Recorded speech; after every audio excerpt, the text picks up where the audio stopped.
ಶ್ರೀಮದ್ಭಗವದ್ಗೀತಾ ದ್ವಿತೀಯೋಧ್ಯಾಯಃ ಎರಡನೆಯ ಅಧ್ಯಾಯ ಸಾಂಖ್ಯಯೋಗಃ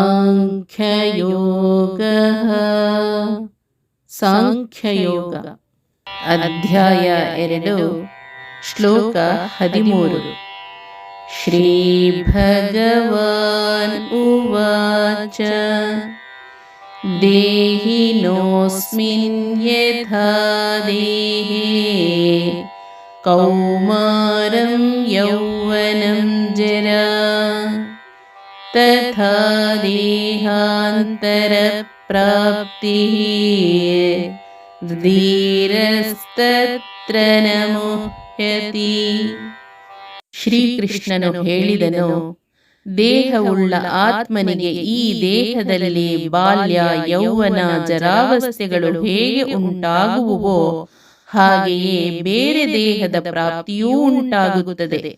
ಆ ವಿಷಯದಲ್ಲಿ ಜ್ಞಾನಿಯು ಮರುಳಾಗುವುದಿಲ್ಲ.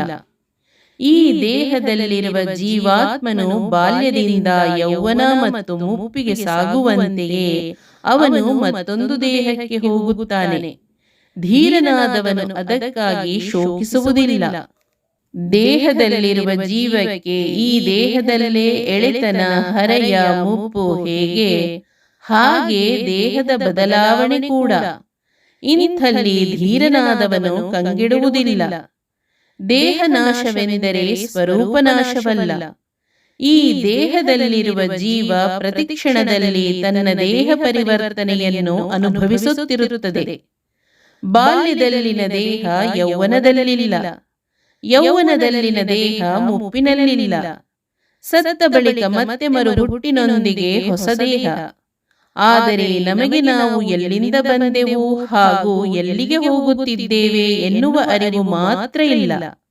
ನಮಗೆ ತಿಳಿದಿರುವುದು ನಮ್ಮ ಈಗಿನ ಅಸ್ತಿತ್ವ ಮಾತ್ರ. ದೇಹ ನಾಶವಾಗಿ ಹೊಸ ದೇಹ ಬರಬಹುದು, ಆದರೆ ಎಂದೂ ನಾಶವಾಗದ ಚೈತನ್ಯ ಈ ಜೀವ.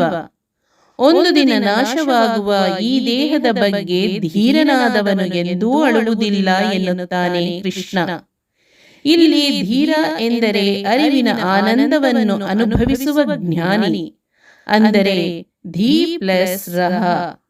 ಎಲ್ಲಿ ಜ್ಞಾನವಿದೆಯೋ ಅಲ್ಲಿ ದುಃಖವಿಲ್ಲ. ಹರೇ ಓಂ. ಶ್ರೀಕೃಷ್ಣಾರ್ಪಣಮಸ್ತು.